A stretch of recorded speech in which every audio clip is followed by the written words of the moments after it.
The echo of a name. He went to war, I married, he returned. Chapter 1. The Promise Under the Sycamore, Willow Creek, Georgia. 2004. The Georgia sun beat down, hot and heavy, on the dusty main street of Willow Creek. Cicadas hummed a relentless summer song, a soundtrack to the agonizingly slow passage of time. I was Sarah Vance, 19 years old, and my world revolved around one person, Liam O'Connell. Liam. His name was a whisper on my lips, a constant ache in my heart. He was everything a small-town girl dreamed of, tall, with eyes the color of the Atlantic Ocean, a mischievous grin, and a quiet strength that made you feel safe just being near him. We had grown up together in this sleepy southern town, our lives intertwined since childhood. Our first kiss was under the sprawling sycamore tree by the creek, a clumsy, sweet moment that solidified a bond we both knew was destined. We planned our future in hushed tones, sketching out a life together, a small house near the edge of town, children with his blue eyes and my brown hair, a lifetime of shared laughter and quiet companionship. Liam, though, had a different calling before our future could truly begin. The year was 2004, and the war in Iraq was raging. He believed deeply in duty, in protecting freedom. And so, with a heavy heart but a resolute spirit, he enlisted. Our last day together was etched into my memory with agonizing clarity. We sat under our sycamore tree, its leaves already hinting at the approach of autumn. His hand was clasped tightly in mine, his thumb tracing absent patterns on my skin. "I'll be back, Sarah," he promised, his voice rough with emotion. "I swear it. I'll come back to you. We'll build that life we talked about. I'll wait for you, Liam," I whispered, tears streaming down my face, blurring the perfect lines of his beloved face. "No matter how long, I'll wait." He pulled a small, tarnished silver locket from his pocket, shaped like a heart. "This was my grandmother's. I want you to have it. Keep it safe. It's a promise, Sarah, a promise of my return." He fastened it around my neck, the cool metal a comfort against my skin. "And when I come back," he said, pulling me close for a searing, desperate kiss, "we'll get married under this very tree." Then he was gone, a blur of military green, a final wave from the window of a bus. The dust settled on the road, and with it, a profound silence descended on my world. The first few months were a torment of anxiety and longing. I hung on every letter, every grainy phone call. His words were always steady, reassuring, but the fear was a constant companion. News reports of casualties, of fierce battles, pierced the quiet of Willow Creek like sharp shards of glass. Each time, my heart would stop, waiting for the knock on the door that never came, praying it never would. My parents, kind and practical, tried to keep my spirits up, but they saw the toll the waiting took. My friends, too, offered comfort, but life in Willow Creek moved on. Girls got engaged, started families, pursued careers. I, however, was in a holding pattern, frozen in time, waiting for a promise to be fulfilled. Liam's letters grew less frequent. His calls became shorter, his voice more distant, strained. He wrote of the heat, the sand, the relentless exhaustion, the friends he had lost. His words were increasingly tinged with a weariness that went beyond physical fatigue. The war was changing him, hardening him. Then, a year after he left, the letters stopped, completely. The phone calls ceased. Nothing. No official notification of anything. Just silence. The terrifying, deafening silence. I called his parents, frantic. They had received nothing either. Days bled into weeks, weeks into months. Every waking moment was a torture of uncertainty. I called the military, endlessly, relentlessly. They had no information. Missing in action, they finally said, their voices clipped, formal, utterly devoid of emotion. We are investigating. We will notify you if there is any development. Missing in action. The words echoed in my mind. A death sentence without a body, without closure. It was a purgatory of grief, a living nightmare. Days turned into nights, filled with tears and restless sleep. I wore the locket every day, clutching it, a cold comfort, a symbol of a promise that now felt broken, lost. Years passed. 1 year, 2, 3, 4. The military's updates were infrequent, always the same. No news, no trace. Liam O'Connell was a ghost, a soldier swallowed by the sands of Iraq.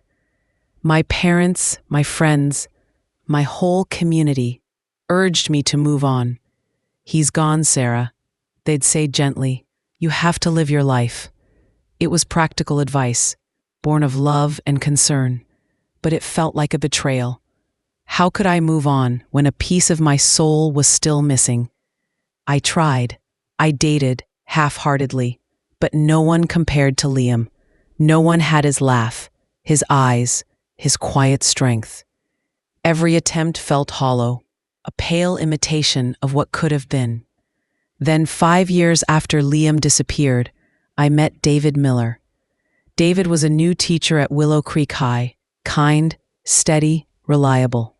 He was patient with my grief, understanding of my scars. He didn't try to replace Liam. He simply offered a gentle companionship, a quiet presence in the overwhelming void Liam had left. David was solid ground, a safe harbor after years adrift. Our relationship was built on respect, shared values, and a quiet affection. There wasn't the fiery passion I had known with Liam, but there was a deep, comforting sense of peace. My family adored him. He brought stability back into my life, a sense of normalcy. 5 years after Liam's disappearance, and 10 years after he first left, David proposed. It was a quiet proposal, simple and heartfelt. I looked at the locket still around my neck, the promise it represented feeling fragile, almost broken. Liam was gone. He was never coming back. This was my reality. This was my chance at a future, a life no longer defined by an absence. And so, under a warm Georgia sky, not the sycamore tree, but in the small, quaint chapel in Willow Creek, I married David Miller. The locket remained around my neck, hidden beneath my wedding dress, a silent testament to a past I could not entirely let go of, even as I stepped into a new life. I had moved on, or so I believed. My name was now Sarah Miller, and the echo of Liam had finally mercifully faded to a whisper, or so I thought. Chapter 2, The Unseen Threads of Time. Life as Sarah Miller unfolded with a gentle rhythm in Willow Creek, Georgia. David was a good husband, a rock of stability and kindness. We built a life filled with quiet routines, shared laughter, and a profound sense of security. I became an elementary school teacher, finding joy in the bright eyes of my young students. We had 2 beautiful children, Emily and Thomas, who filled our home with light and purpose. Their innocent chatter and boundless energy were a balm to the old wounds, pushing ghosts of the past further into the shadows. The locket, Liam's promise, still hung around my neck. It was a private comfort, a forgotten secret, tucked beneath my clothes, rarely touched, almost never thought of consciously. It was simply a part of me, like an old scar that had long since stopped aching. Liam O'Connell, the boy I had loved with the fierce intensity of youth, was a chapter closed, a memory tinged with a bittersweet ache, but ultimately accepted as part of my journey. The war had taken him, and life had brought me David and a future I cherished. 10 years passed since I married David. It was 2019. Our children were teenagers, navigating their own burgeoning lives. Emily was 16, Thomas 14. Our home in Willow Creek was a haven, a testament to the stability David and I had built together. The news broke in a way that seemed almost mundane, yet it shattered the carefully constructed peace of my world. I was grading papers in the kitchen. David was watching the evening news in the living room. Sarah, come here. You need to see this. David's voice was sharp, a rare urgency in his tone. I walked into the living room, a vague curiosity stirring. On the television screen, a news anchor, her face solemn, reported from a military hospital in Germany. Behind her, blurred but discernible, were images of soldiers, some in wheelchairs, some on crutches, all with a profound weariness in their eyes. We have an extraordinary development to report tonight, the anchor said, her voice dropping to a dramatic whisper. After 15 years, another missing soldier from the Iraq War has been found alive. He was discovered in a remote, almost forgotten village on the border of Syria and Iraq, suffering from severe amnesia and physical ailments. Identified through advanced DNA analysis and old military dental records, he is now undergoing medical and psychological evaluation at Landstuhl Regional Medical Center in Germany. My breath hitched. Missing soldier from the Iraq War. The words hung in the air, heavy and significant. Thousands had gone missing. Why was this one different? Then the anchor continued. His identity has been confirmed as Sergeant Liam O'Connell. The world tilted. My blood ran cold, then surged through my veins, hot and frantic. Liam O'Connell. It couldn't be. My Liam. Oh my God. I whispered, my hand flying to my mouth. David looked at me, his face pale, his eyes wide with shock and a dawning comprehension. He knew who Liam O'Connell was to me. The news report continued, showing a blurred, aged photograph of a young, smiling Liam O'Connell in uniform. The same smile, the same eyes, a ghost resurrected. My knees buckled. I sank onto the sofa, the remote slipping from my grasp. 15 years. 15 years since he vanished. 30 years since he left, and he was alive. The news swept through Willow Creek like wildfire. Everyone remembered Liam O'Connell, the local boy who went to war and never came home. His parents, still living in Willow Creek, were overwhelmed with emotion, a miracle after years of quiet mourning. The town buzzed with disbelief, with joy, with questions. My life, which had been so ordered, so settled, was plunged into chaos. Emily and Thomas, my children, saw the news and heard the name. "Mom," Emily asked, her voice hushed, Isn't that the soldier Dad told us about? The one you were with before?" I nodded, unable to speak, my throat tight with 1,000 emotions. How do you explain a ghost returning to your children? A ghost who was once the first love of your life. The days that followed were a blur of media frenzy around the O'Connell family, of hushed phone calls from friends, of quiet, searching glances from David. He was kind, as always, but his kindness was now tinged with a palpable uncertainty, a silent question that hung in the air between us. Liam was in Germany. He was alive. He was on his way home. And I, Sarah Miller, was a married woman, a mother of two. My life was here, in Willow Creek, with David. But the echo of a promise made under a sycamore tree, the cold comfort of a tarnished locket, had suddenly become a booming, undeniable reality. The unseen threads of time, woven through joy and sorrow, had finally, undeniably, reconnected, and I had no idea what they would unravel. My name was Sarah Miller, but his voice, his return, still called out to a different name, a different life. Sarah. My name was now being whispered, not by a fading memory, but by the very man I had mourned for decades. Chapter 3. The Ghost and the Present. The news of Liam O'Connell's return from Iraq, after 15 years of being missing in action, rocked Willow Creek to its core. For me, Sarah Miller, it was an earthquake that shifted the very foundations of my life. My carefully constructed world, built on acceptance and new love, suddenly felt fragile, precarious. Liam was initially airlifted to Landstuhl Regional Medical Center in Germany, then transferred to Walter Reed National Military Medical Center in Bethesda, Maryland. The reports were vague: severe physical trauma, injuries sustained during his capture, and profound retrograde amnesia.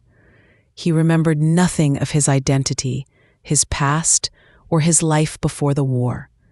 He was a blank slate, a man without a memory, but a man nonetheless. His parents, bless their hearts, were ecstatic, overwhelmed with a joy they never thought they'd experience again. They flew to Maryland to be with him, to help him piece together the shattered fragments of his past. The media attention was relentless, a human interest story of miraculous survival.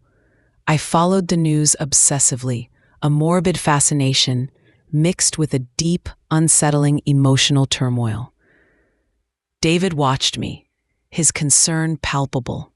He was a good, steady man, and his quiet support was a lifeline.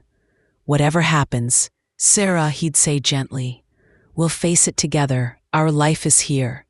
But even his assurances couldn't quell the storm raging within me. Then came the call. Liam's mother, Mary O'Connell, her voice trembling with emotion.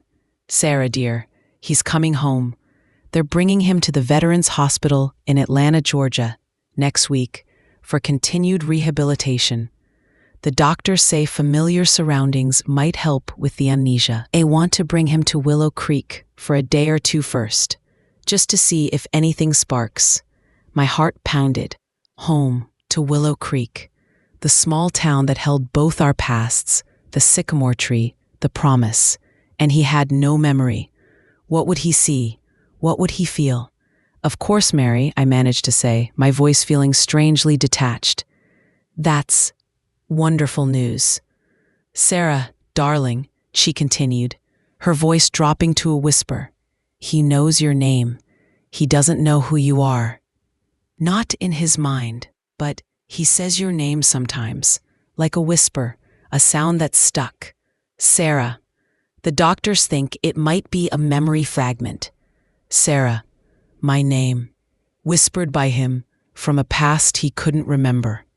It was a phantom touch, a haunting echo, a powerful summons from a man I had mourned, now returned to a life where I no longer belonged to him. The day Liam returned to Willow Creek was a blur of emotion. The town organized a small, private welcome home. David and I stood on the periphery, watching. Liam, thinner, older, a deep scar marring his left cheek, walked slowly, a cane in hand, flanked by his parents. His eyes, though still blue, held a vacant, searching quality, devoid of recognition. He smiled politely, mechanically, at the familiar faces he was introduced to, people he couldn't remember. My gaze locked with his. For a fleeting second, his eyes seemed to pause on me, a momentary flicker, then they moved on, blank. He didn't know me. He didn't recognize Sarah Miller, the woman who had married his childhood best friend. He didn't recognize the woman who still wore his locket. The relief was immediate, profound, and utterly unsettling. He didn't know me. Our past was safe. My present was secure. But then, as he turned to speak to his father, a sudden shift.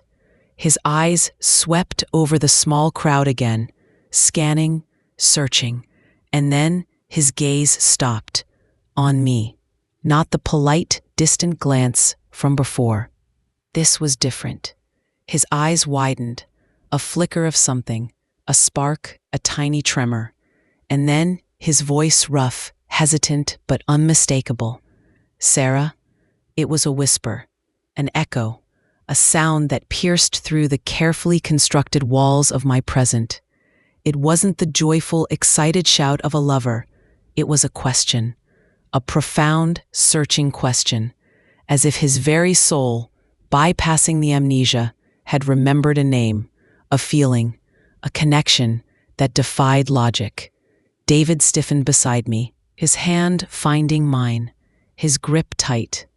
Our children, standing close by, looked at me, then at Liam, their young faces confused. My heart hammered against my ribs, a frantic drumbeat. He knew my name. He had called me. Not Sarah Miller, wife of David, but Sarah. The Sarah who had promised to wait. The Sarah of the sycamore tree.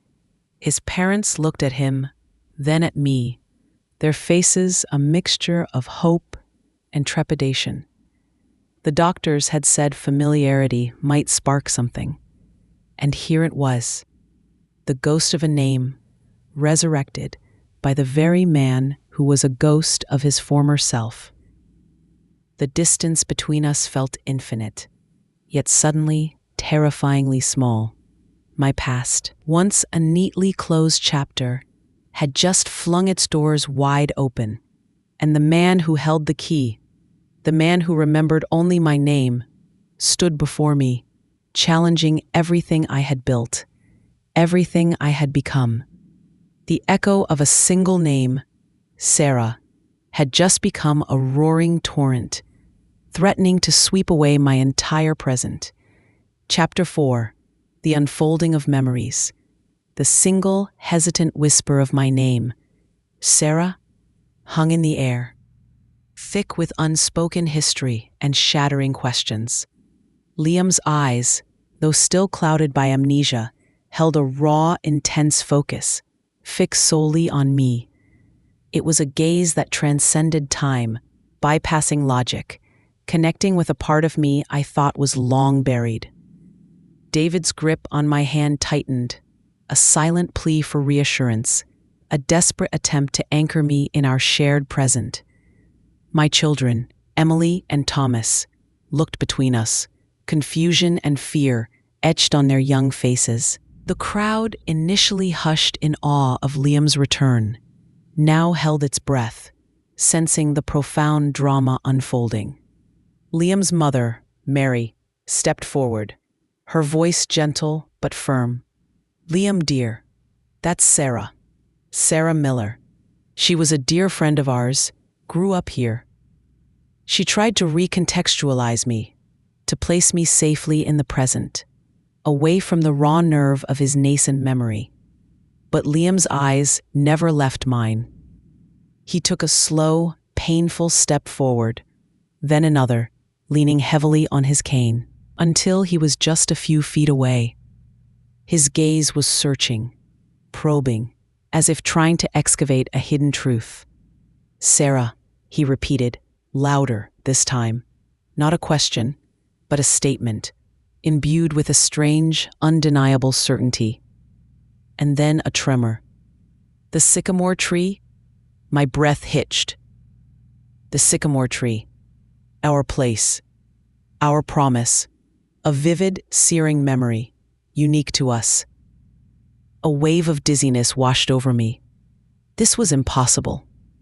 The doctors said profound amnesia, yet here he was, pulling threads from a past that should have been obliterated. Mary gasped, her hand flying to her mouth. Liam's father stared, wide-eyed. "Liam," I whispered, my voice trembling. "How do you know?" He closed his eyes for a moment, a spasm of pain or intense concentration passing over his face. When he opened them, the searching look was still there, but now mingled with a faint, dawning comprehension.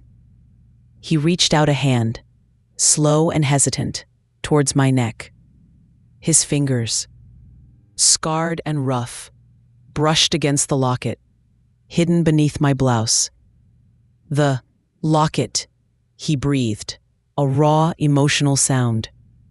"My grandmother's. It was a promise." His eyes met mine, and in their depths, for the first time, I saw a flicker of the old Liam, the boy who had once given me that locket, under the sycamore tree. The dam broke, not just for me, but for him. The fragment of memory, the name, the locket, the sycamore tree. It was a key. A torrent of fragmented images seemed to wash over him. His body trembled. He looked around him, at the familiar houses of Willow Creek, at the faces, and a look of profound confusion, then sudden, crushing grief settled on his face. "The war," he whispered, a haunted, distant look in his eyes. "The sand, the heat, the screaming." He swayed, his cane clattering to the ground. His eyes rolled back, and he collapsed. Chaos erupted. Medics, who had been on standby, rushed forward.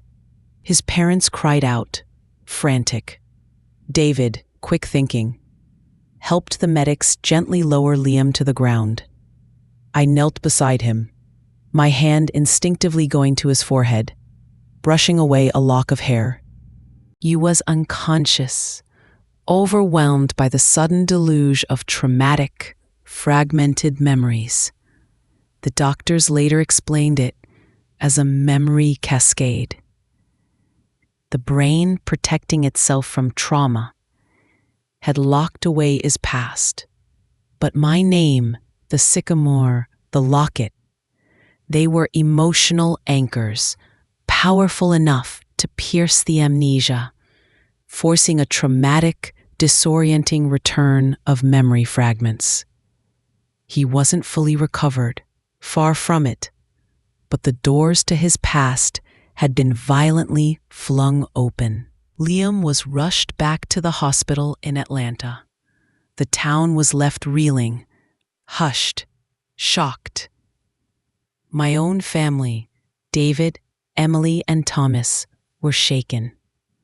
David, seeing the raw emotion on my face, the fear and the profound connection, said nothing directly, but his unspoken question hung heavier than ever in our quiet home. I spent the next few days in a daze. The news of his collapse, of the sudden traumatic return of some memories, meant that the ghost was no longer just a name. He was a man, a broken man whose past had collided violently with my present. I visited Liam in the hospital in Atlanta. He was awake, lucid, but profoundly changed. The vacant look was gone, replaced by a deep sadness, a weariness that went beyond physical pain. He remembered glimpses, flashes. He remembered the war, the horror. He remembered leaving Willow Creek. He remembered me. "Sarah," he said, his voice raspy, his blue eyes filled with a grief that mirrored my own. "You waited, didn't you? You said you would." My heart broke. "Liam," I whispered, tears streaming down my face. "I did, for so long, for 5 years, but you were gone. Everyone said you were gone. I had to live my life." He nodded slowly, a single tear tracing a path down his scarred cheek. "I understand," he said, his voice barely audible. I remember the promise, the tree, the locket. My greatest fear was that you wouldn't wait. And then I just remembered the promise itself. Not the years that passed. The 30-year whisper, the echo of his name, had not just returned to me. It had returned to him, too, through the shattered fragments of his own mind.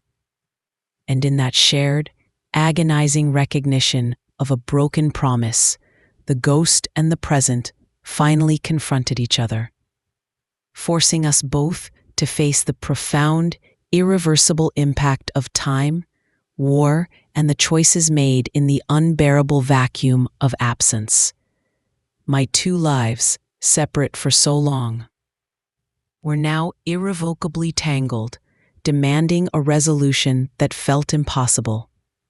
Chapter 5: The Unspoken Resolution.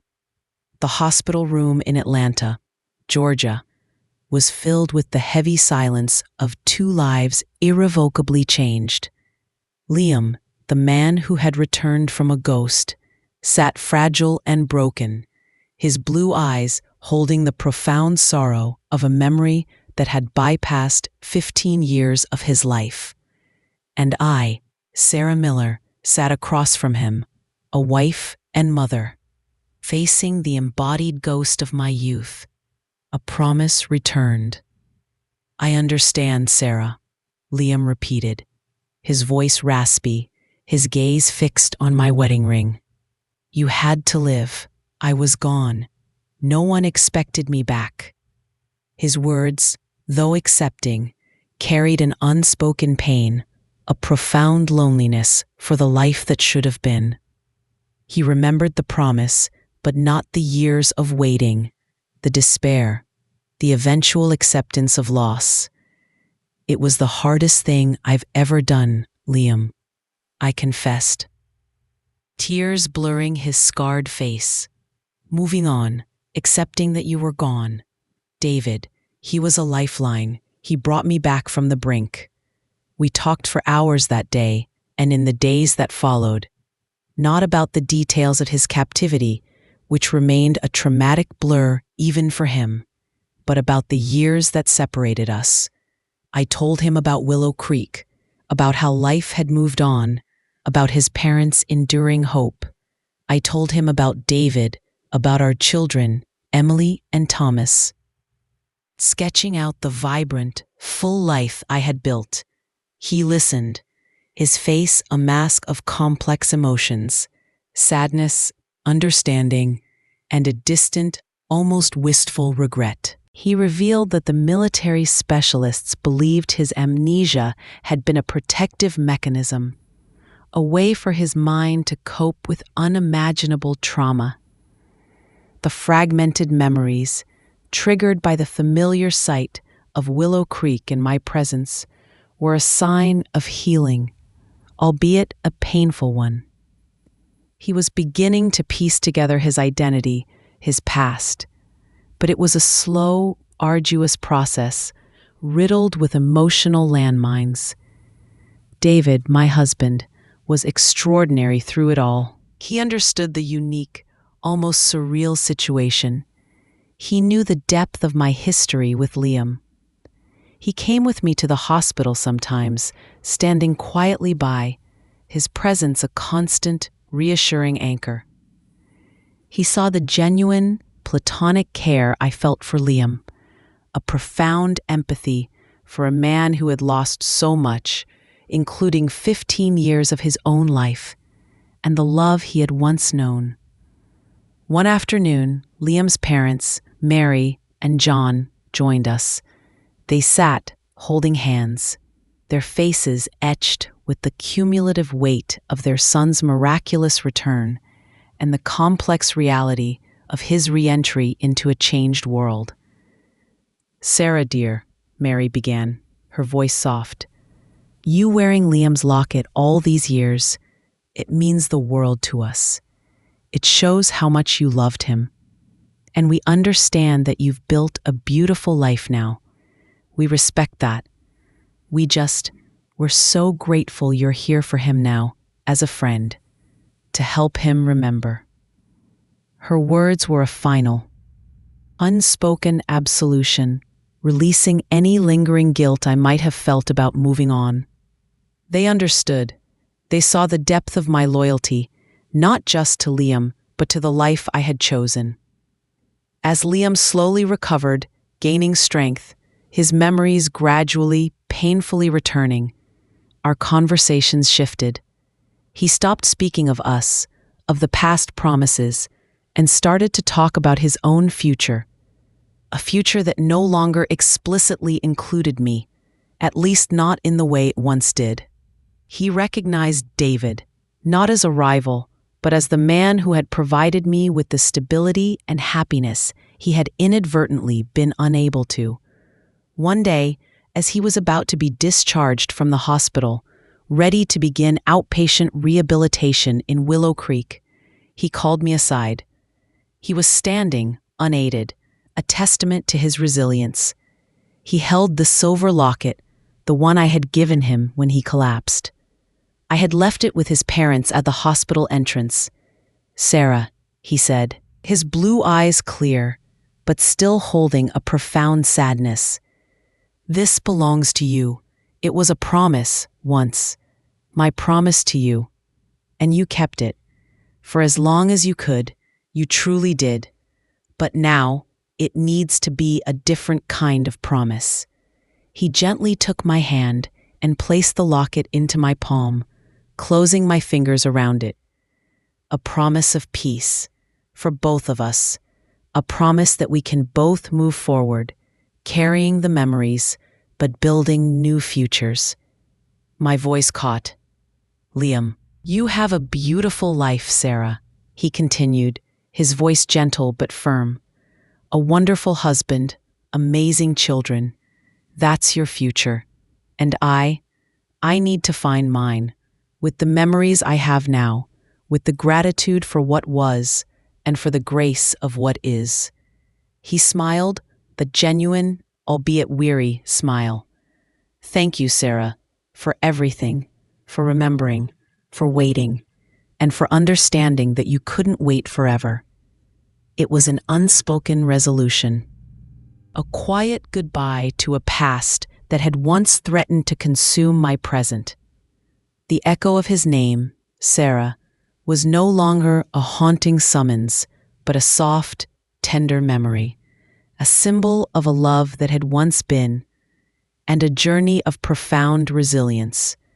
Liam settled back in Willow Creek, embarking on a long path of recovery, supported by his devoted family and the community. He began to volunteer at the local Veterans Center, helping other soldiers cope with trauma. Finding purpose in his own shattered experience, he was no longer the boy I knew, nor the ghost I had mourned. He was Liam O'Connell, a survivor, forging a new path. Our families became intertwined in a new way, a complex, respectful friendship built on shared history and mutual understanding. David and I continued our life in Willow Creek, our bond strengthened by the storm we had weathered. My children knew the story of their mother's first love, a tale of war, loss, and the incredible resilience of the human heart. The locket remained, not around my neck, but in a small, velvet box in my bedside drawer. A relic of a past love, a testament to a promise made and in its own way kept. The echo of Sarah from Liam's lips no longer sent a shiver of dread, but a gentle wave of compassion. It was a reminder that love, in its many forms, endures, that life, in its complexities, moves forward, and that even the most profound absences can, in their return, bring an unexpected and beautiful resolution, teaching us the profound grace of letting go and finding peace in the present. My two lives had merged, not in heartbreak, but in the quiet, enduring harmony of understanding, forgiveness, and the timeless echo of a love that reshaped everything.